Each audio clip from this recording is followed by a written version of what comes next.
So good morning, everyone, and thanks for the organizers to invite me and for all of you to come to listen. So the subject of these next few hours is searchable encryption, the same that is what we started yesterday. The truth is that I have mixed feelings about this area and about our ability to do things that are practical and sufficiently secure.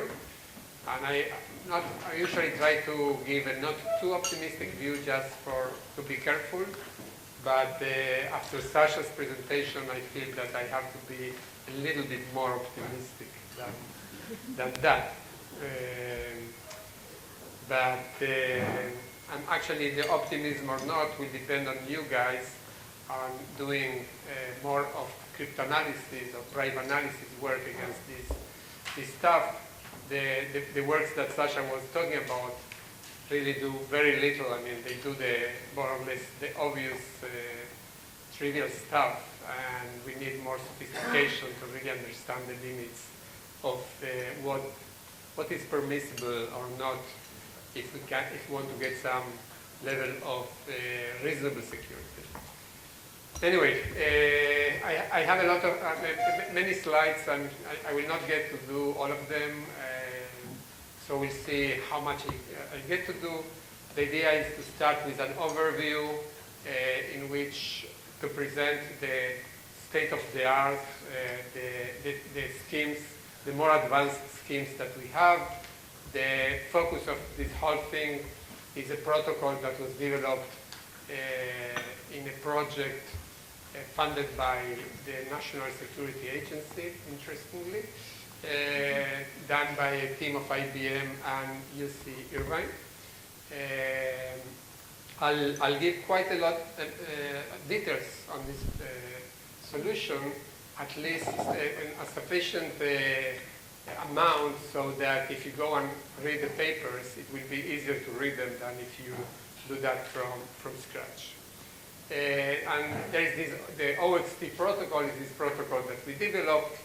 And so I'll have this general introduction, and then I will go into actual details of this protocol. And as you will see, we don't just do single keyword search, which is what Sasha was more talking about. We don't do order-preserving encryption. We don't do deterministic encryption, at least not for data. So there are definitely things that are better. Still, we have leakage, and we'll have to talk about that too. So I don't think I need to motivate to this public the fact that the data, we have more and more private data and more in the hands of people that we cannot trust too much. So we would like to keep our data encrypted wherever possible. Yet, when you encrypt stuff, you need to use it, so you decrypt, and when you decrypt, the attacker has access to the data. So the idea is, can we actually keep the data encrypted and still do something useful with it? And in this area, what we are talking is about looking at a particular functionality, which is search. Certainly, that's not the only thing you want to do on data, but it's definitely something very basic that you'd like to be able to do. Searchable symmetric encryption, there are different definitions, but the idea is the basic SSE setting envisions a owner of the data, a client. You know, it has its files, email, I don't know, whatever, private records, and wants to put it in an outside server, in the cloud. It takes the data, it does some pre-processing of the data, puts the data in the server, keeps to itself only a small state, think about it as a single cryptographic key, and later it can, with that key, it can send queries to the external server where the queries are encrypted, and the external server has to process the encrypted query on the encrypted data and return the encrypted documents that match the query.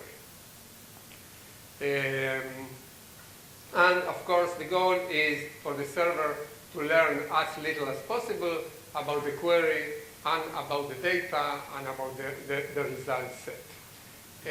We are not going to get perfect security. Perfect security does not exist, even if you do fully homomorphic encryption, peer, ORAM, and put all of these things together, you still don't have perfect security. Everything leaks lengths, maybe an upper bound, but it leaks lengths. It leaks computation time, and in many cases, this is sufficient to get information about the data.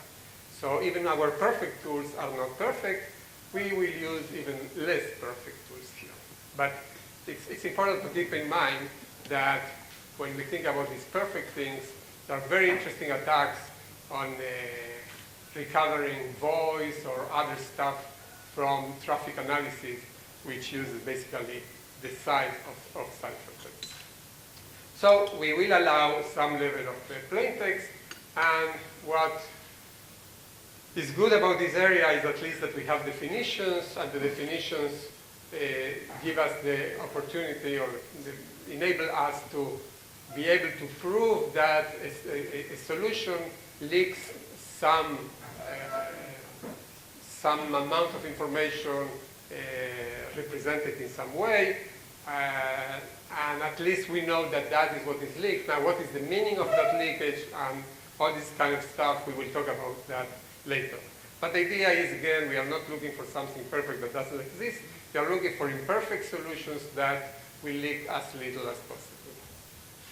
And I have this line saying that, of course, they would protect the data against insider attacks, against hackers, and also against surveillance attacks. This is motivated by Snowden and all this news. One application of this technology is that European companies don't want to put their data in American clouds because that is accessed by the NSA. So if instead they put the data but they keep the keys, then their data remains secure. This is, by the way, an application that companies are interested in. If they are going to do that or not, I don't know, but this is something that there is interest. Anyway, so to motivate the work that we are doing, so here is what we knew about searchable encryption in 2013, which is before we started working on this project. By the way, there are two teams that work on this project. One is IBM UCI, the other team is Columbia and Bell Labs. And actually, in the last hour, we will have a guest speaker, Ben Fish from the Columbia Bell Labs team. He will present some summary about their work. Anyway, before 2013, what we had is, of course, all these great tools like FHE, ORAM, Peer, which are expensive. Actually, ORAM is getting more and more or less and less expensive. I think that we still have to understand how much we can push the envelope in ORAM providing solutions. There's great security. However, great security would require actually that not only the indexable information will be protected under ORAM, but also the raw data. And usually there is much less indexable information than raw data. If you have images or stuff like that that you don't search on them, if you wanted a good ORAM-based solution, you will need to run ORAM on the bulk data, which adds to the price of the things. Benny will talk more about ORAM-based solutions later. So we had these great solutions, really good solutions with these heavy tools. On the other hand, we had these solutions based on deterministic and order-preserving encryption, which are very practical. Particularly, they are practical because they are legacy friendly. I mean, you just I mean, it's not trivial to, nothing is trivial to deploy in the real world, but it's much easier than other things because basically the operational side of things is maintained quite similar to what happens when you deal with unencrypted data. So it's very convenient, it is practical. How secure it is, well, in terms of what we cryptographers like, is not very secure. For many years, everyone knew that this is not very secure. No one actually did any serious work on actually testing this against real-world data. This recent work of Navid, Kamara, and Wright that Sasha was talking about, that they were able to show that with given a data encrypted under CryptDB and given public information about similar data from public sources, then they were able to decrypt a very, very significant portion of the CryptDB encrypted data. And using very, very basic tools, nothing too sophisticated. So what, okay, well, I have this slide. I think I don't have to explain now what is deterministic encryption. It means it's basically a substitution code. You can do frequency analysis. Then you have order preserving encryption. For example, if you have in a hospital a column of ages, which most of the ages appear there, you just sort that column and you get exactly all the ages. So these are things that are obviously weak. Okay, I'll skip this. This is a slide explaining a little bit about these attacks, but Sasha was talking about this. So anyway, so we have on one hand the heavy, good, strong tools. Then we have the weaker, more practical tools. And what this shows us is that we have a picture in which the name of the game is a trade-off between security, functionality, and performance. That is what we are going to talk about. Different solutions have different points in this curve of security, functionality, performance, how much security you give, what is the performance of your system, how easy it is to deploy your system, and what level of functionality you are providing. Are you doing only search? Are you doing arithmetic operations? Are you doing database joins? Are you doing single keyword search or conjunctions? All these questions are part of these trade-offs.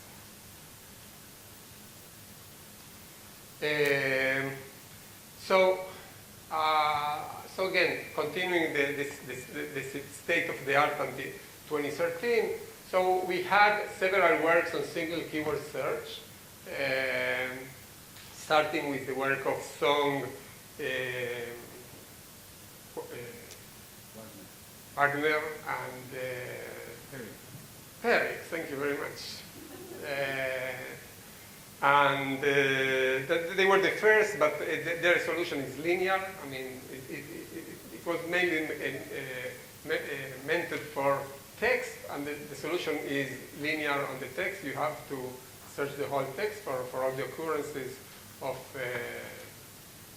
the keyword. But it's a nice solution, but not very practical in that sense. The more significant work that came after that is the CGKO, Kamara, Garay, Kutmola, Garay, Kamara, and Ostrovsky, which actually they basically give the first formal definitions, and they give also a solution, but a solution for single keyword search. I mean, the only thing that you're searching is you have documents, and each time you search for a single word, return all the documents in that that have that keyword. And these solutions, CGKO and the ones come after that, are privacy optimal in the following sense. In these solutions, the idea is to return encrypted documents. But if two queries have an intersection in the result set, the observer, the server, will see that. we are not trying to hide, we are trying to hide the content by giving a ciphertext, but we are not trying to hide the fact that the same ciphertext was received twice by the client. So if you don't call that leakage, or it is leakage, but say we are okay with that, then these solutions actually don't leak things beyond that, or more precisely, these solutions leak a little bit, especially in the adaptive case, but we have solutions now that will not leak beyond that. Now, for conjunctions, how useful it is a single keyword search. We do Google all the time, and it's very, very rare that we are happy with just putting one word. And it was quite unbelievable how little work there was there on conjunctions, for example, not to speak of Boolean expressions and stuff like that. And basically, of course, you can always do the naive case, which is you do a single keyword search, you search for each of the keywords, you get all the results, and you locally do the intersection. But then the server, of course, learns about all the index of the documents that satisfy each one of the terms and not just the conjunction. And the only paper that, before the time that did the conjunctions, was the, Yuda? Who are GSW? Was it? Who was telling me song? It was you, right? Yeah. So? On all papers? I don't know. So there is SW. So this is what is it? Gold, Stanton, and Waters. And now, but their solution is linear in the database. So if you are searching for a conjunction of 3 words, you have to go and visit every document, or actually some metadata of the document, and check against that metadata for every document if it satisfies or not. And what we would like to do is something that would be sublinear, right? If you have a small subset of documents that satisfy the conjunction, we would like to be to run in order of magnitude of the results. So in addition to limited functionality, many of these solutions were non-scalable. There was little experimentation with them. Anyway, so that is the situation in 2013 when these, by the way, there is this survey that I wrote down the reference, so you can see in the copies of the slides. It's a very, very extensive survey on this type of techniques. It's from, I don't know, maybe 2014, 2013. The things I'm talking about will not be there, but prior work will be there, and if you're interested to know about that more than I know, then read that survey.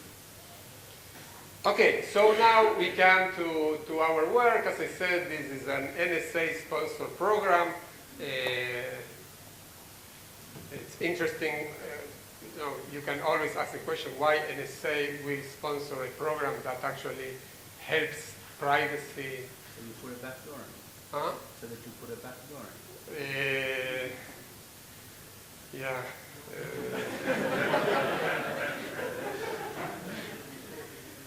Yeah, so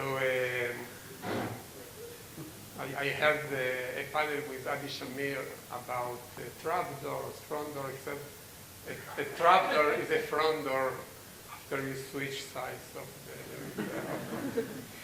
the so why would they want that?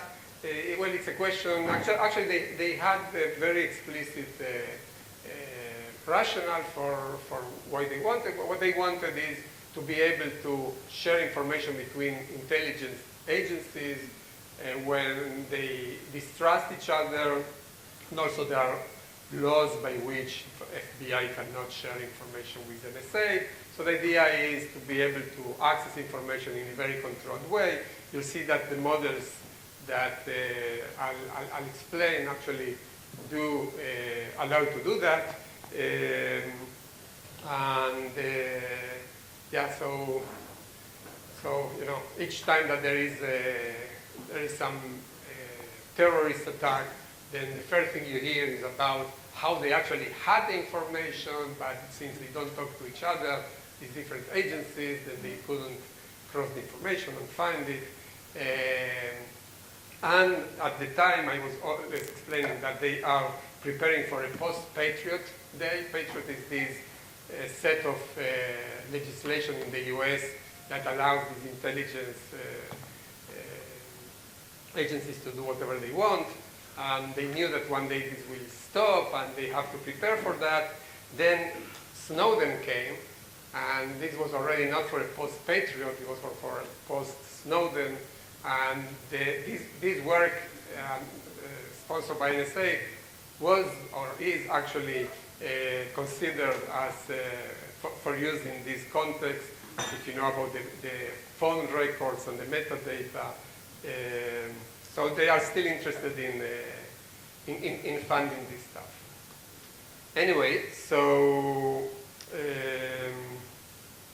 and as I said, other set of performance in this project were Columbia and Bell Labs, and we will hear from Ben later about their very interesting solution to this problem. Okay, so by the way, you can see the word ESPADA, and you can see the acronym OXT. ESPADA was the name of our project. It means something. I mean, it means sword in Spanish, but also some acronym that I don't remember, and we don't care. So sometimes you may see the word ESPADA, which points to this project and to the solutions of this project, or you can see the word OXT, which is the name of our protocol. So this is legacy slides. Okay, so this project expands on the previous the state of the art in 4 ways. First of all, it moved from single keyword search to Boolean search. So basically, we can search any Boolean function. We can search conjunctions, but basically any Boolean function with and or negations. And even more than that, we can do range queries without order-preserving encryption, and we can do substrings and wildcards and phrase queries, and the search can be done on structured data, meaning relational databases, that kind of stuff, or just more text-based or web-based information. So that's from the point of functionality. The second dimension is scalability. Really here we are targeting big, real-world big data. Terabyte scale databases, millions or hundreds of millions of documents, billions of pairs of indexed words and documents. We also need to support dynamic data that keeps changing, documents that are added, changed, removed, etc. And this was also had to go through the validation and testing that the government, in this mega project, we had one Lincoln Labs, if you know about them. They were in charge of testing all these, the system that we were building. Provability, I mean, it was part of the requirements of this project that we will prove all our protocols with clear adversarial models and against malicious this, malicious that. And we will talk about this in more detail. Now, the fourth dimension in which this was extended relative to the single client setting is that we had to support multiple clients, which is before, that's the typical thing that people do. The owner of the data is the one that is going to search or query the data. here the owner of the data is going to delegate the ability to search the data to other parties, so that a party that runs an authorized query learns the results of that query and nothing else. And this has to be done through some policy that the owner of the data maintains. So now we have to see not only what leakage the cloud, the server where the encrypted data gets from these protocols, but now also leakage to the client. Because clients now, if they learn more than they should have according to the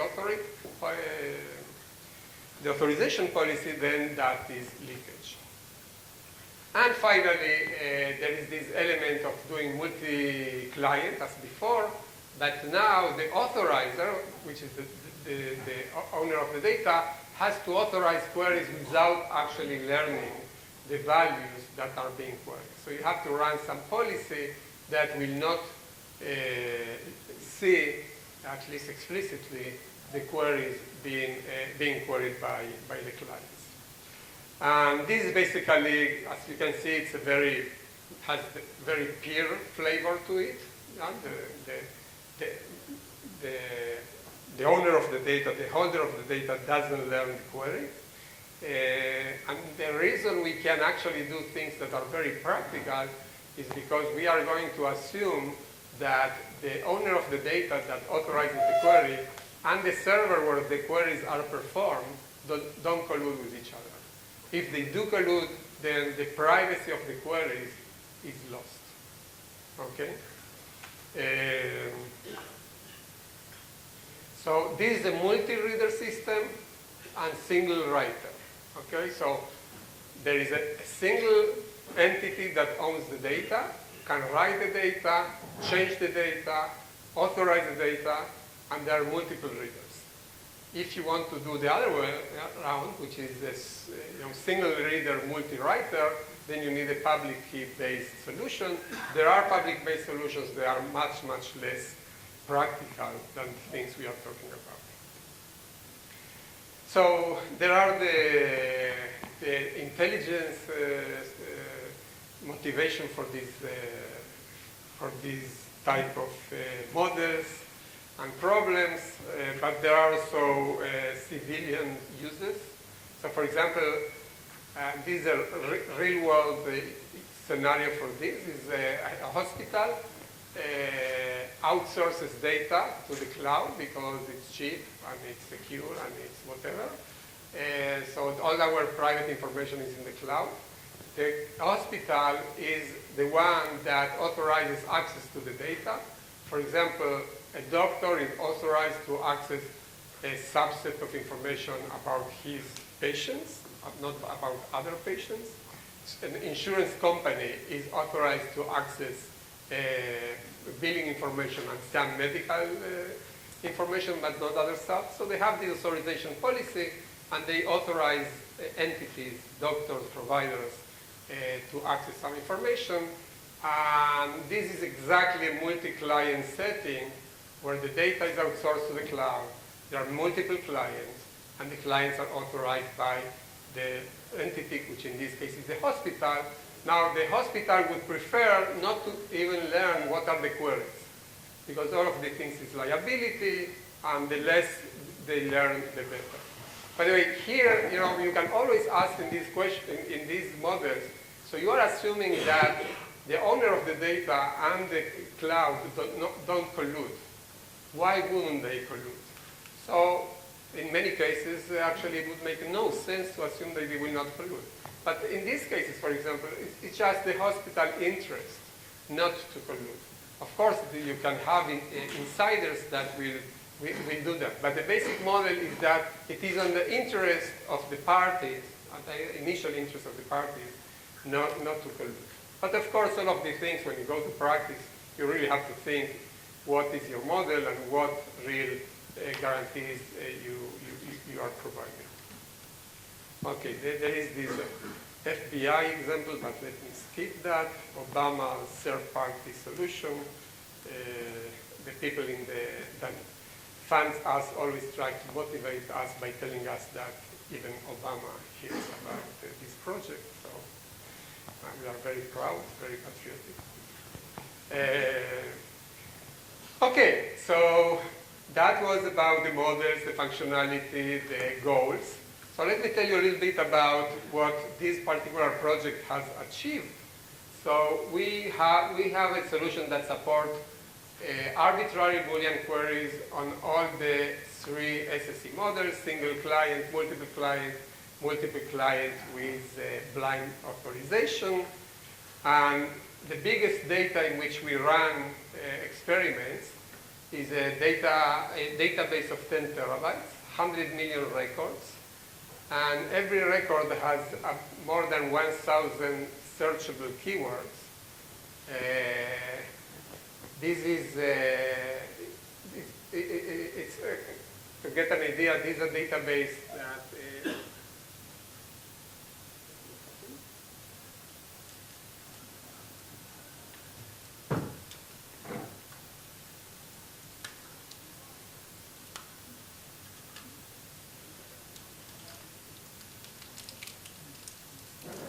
it happens when you say things that some people don't want you to say.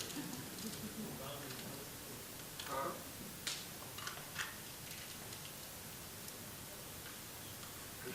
I talk so much that I drain the battery.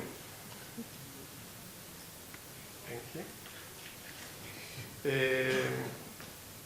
Okay, so think of a database with one entry for every citizen, every household of the United States, and each one of them you associate all kind of, social security number, address, names, etc., and also some notes, some textual notes, and you want to search on all of that. That would be the order of magnitude of this database.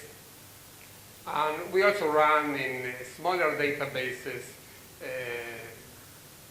As one example is we run this on a big set of web pages that include the English Wikipedia, just to give you an idea, but these are very small relative to the 10 terabyte one. And we also, after we did this experiment with Boolean queries, we added support for range queries, substrings, wildcard phrase queries. This cost us is about 5 times performance. It means that we would be able to support something 1/5 or 1/10 of this size of database if we want to perform all these additional queries. And we also do dynamic data supporting addition, deletions, and modifications of records.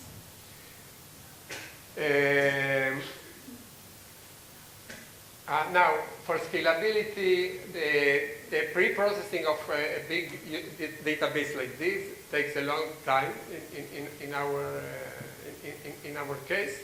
It can take from minutes in small databases, hours, or in the case of the big database, it can take a week. Of course, this is very parallelizable, so it depends on your computational resources. But the important point is that the pre-processing scales linearly with the size of the database.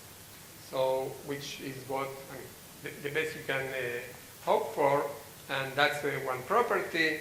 Now, the search here I have to introduce this idea. As I said, we support arbitrary Boolean queries. Actually, what we support are Boolean queries of the following form. We have here this W1 and an expression of W2 to Wn, meaning it's any expression, any Boolean expression in conjunction with one, at least with one element. Okay, these are the forms of Boolean queries that we support. Now, most of the queries, the natural queries, can be represented like that. An example of something that cannot be represented like that is something like a conjunction of negations, not W1 and not W2. In the cases where we cannot represent it like that, we choose W1 to be true, which basically means that this will result in a scan of all the database, but that still we can support it. But for most common queries, actually you can put them in this form. Now, this W1 is, we will call it the S term. S is for small or for searchable, and the cost of a conjunction, of answering a conjunction, is proportional to the number of documents that satisfy W1.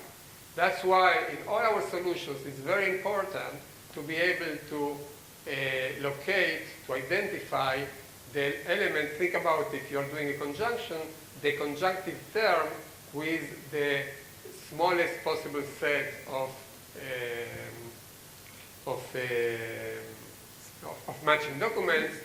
So if you're going to search for John Krawczyk, it's better to choose John and Krawczyk. It's better to choose W1 to be Krawczyk and not John. Except maybe if you are in Poland. But I don't know how many Johns are there.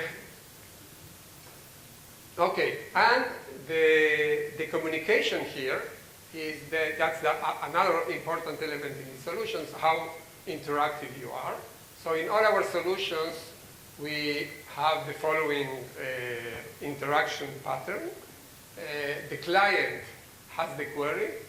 It processes the query and prepares a set of tokens. It sends the tokens to the server. The server processes the tokens and the encrypted data, returns the identifiers of the matching documents. These are encrypted identifiers. And then the client can take these identifiers and fetch the actual documents. So for the client to get the identifiers of the matching documents, it just takes one round, which is optimal. And that's true for all of our solutions. And finally, just to give you an idea of one query that we run, there is this name Charlie, sex female, and not one of these states. A query like this in a 22 billion index entries database took 4 seconds. So in general, there are queries, since we depend on W1 being not too frequent, then really that's what is important. Do we have a W1 to choose that is not too big? We find that in most cases, actually, we can choose a W1 like that. In general, I think the project asked for to be up to 5 times slower than regular MySQL. In most queries, we do less than 5, and sometimes we do better than plain text SQL. And the reason we do better is because we optimize so much everything that we sometimes optimize more than what plain text SQL will do. What was the answer here? I assume that it was Charlie. It certainly was not female, and it's not the other ones because it's all negations. So, and where is that with number of documents with Charlie appears, right? In which Charlie appears. Yeah. Yes. We'll talk about leakage. More questions? Okay, and this whole project is interesting or not interesting, depending on your taste, in the sense that the system side, how you distribute data, put the data structures, disk access, I/O management, and crypto, everything you have to put them together and educate the cryptographers on system issues and crypto to the system people, because otherwise, I mean, it's very hard to really get this this thing to work in these sizes, but it is possible.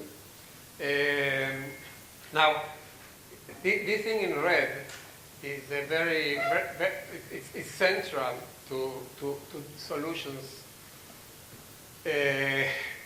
When you have big data, you want to fetch it from disk as fast as possible.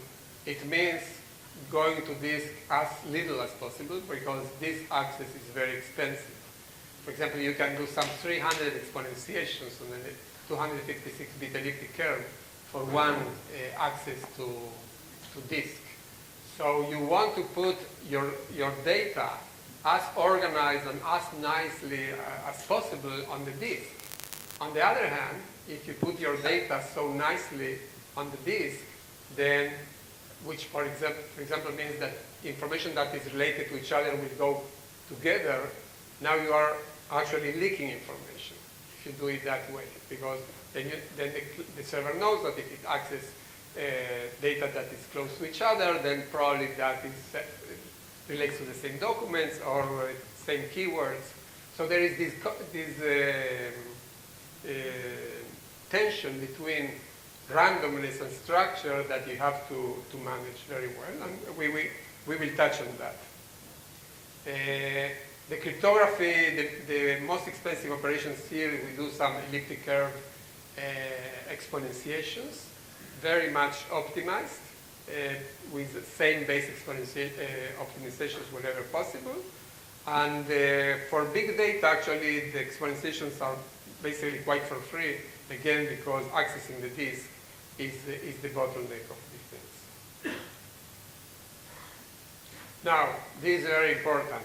Data, raw data is always encrypted under semantic secure encryption. There is no deterministic encryption, no substitution codes, no OPE. Data itself is always encrypted with AES. It is the metadata that on which we can provide leakage. But this is very, very different than the data itself being kept using deterministic encryption, which is what happens in systems like CryptDB. Okay, one of the most interesting aspects of this work for cryptographers is what I call the challenge of being imperfect. We are used that bad things only happen with negligible probability, and that makes us happy. Now we have to live in a world where that is not possible, at least not possible in the sense of these trade-offs that you want to get to be more practical. And the way we deal with this imperfection is by identifying leakage profiles from our solutions, and we will see specific examples, and proving that that's all you leak, and that is nice.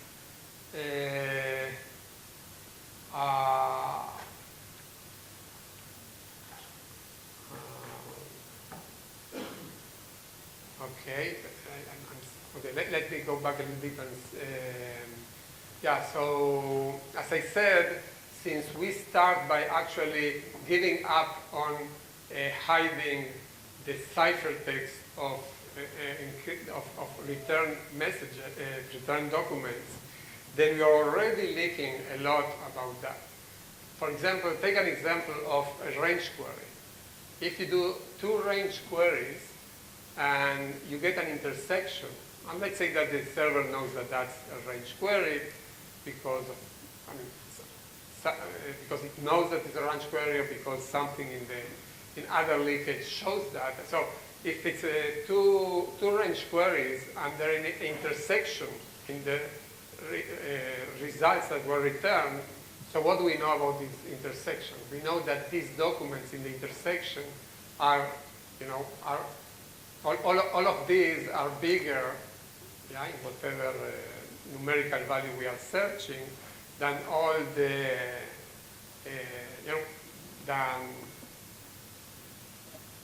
right? So we have one set, another set, there is an intersection. You know that the intersection is bigger than everything in the first set and smaller than everything in the later set. You don't know what the document is, but that definitely can tell you, for example, that this document is not one in which you attain the maximal value in the numerical values. Now, are there situations where this is significant information? For sure. You can always build for any linkage like that a situation where this is exactly what you wanted to hide, and situations where this is not a big deal. But this thing of going from the formal leakage to the actual meaning of the leakage in an application, it's the hardest problem in this area, and that is,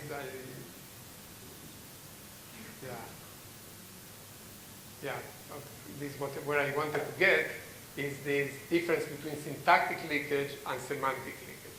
Syntactic leakage is leakage that we mathematically prove this is all the leakage under some simulation-based definition that we all be happy about.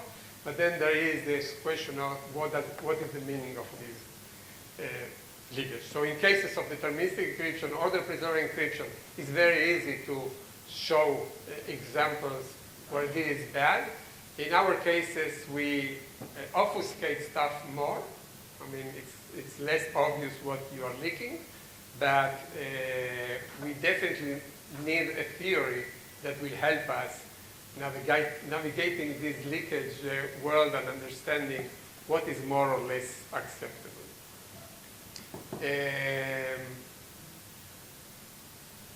Okay, as I said, there is the other solution of Columbia. I have a little bit of a description here, but I'll let Ben talk in more detail in the last hour. Okay, and now on the philosophical debate side, so what we are doing is, again, it's not clear how secure it is, but it is less obviously insecure than things like BIU or things that use order-preserving encryption. And if you have a system like ours that performs at the same, I mean, not at the level of scalability and stuff like that, which we are quite good, but at the level of deployment. Because in our case, you know, you have someone that wants to use our system has to replace whatever system they have. It has to replace it with a new system, a system that does things differently. While things like Cryptography and stuff like that are trying to be as legacy-friendly as possible, that it will be easier to deploy this stuff. So there is a huge difference on that. And the question is, in practice, does it make a difference? And I think that for most of us, I mean, we would. So one way of looking at this is, even if our solutions are better or less bad, they are still imperfect. So maybe if we are imperfect, then let's do the imperfect easy than the imperfect hard. But in that sense, also our best solutions are imperfect, as I said before. They leak sizes and stuff like that. So, and the question at the end of the day is. And by the way, I bring this question because I think it's relevant to also to the debate that we had before, but also because, you know, as cryptographers, we can completely ignore this stuff, do our theoretical work, and not care about the world, and that's perfectly fine. But if you want to care a little bit about the world, or if you have to interact with the world, like I do a little bit, then the question is, well, you know, maybe at the end of the day, Cryptography is good enough. It depends on who your attacker is, it depends on if the regulations say that you need to encrypt data, they don't tell you that has to be semantically secure or something like that. You say, deterministic encryption is encryption, so it's that. And the other possibility is that all you need is not to be the weakest link. You need your competitors to be in a worse situation like yours. You know this story about the tiger, you know, these two people that a tiger is chasing them, so one of them puts his running shoes on, so the other guy tells him, well, do you think that with these shoes you will outrun the tiger? And the guy says, well, I don't need to outrun the tiger, I just need to outrun you. So here is the same thing. If there's someone that is easier to attack, then they have this beautiful, you see? I worked very hard for that. Again? Okay, need more private analysis. I heard this word private analysis from Kobe Nissim. I really like it. I don't know if people are using it. I don't know how common it is to use that, but it's like in cryptanalysis, private analysis, and I mean, you need to think in terms of privacy.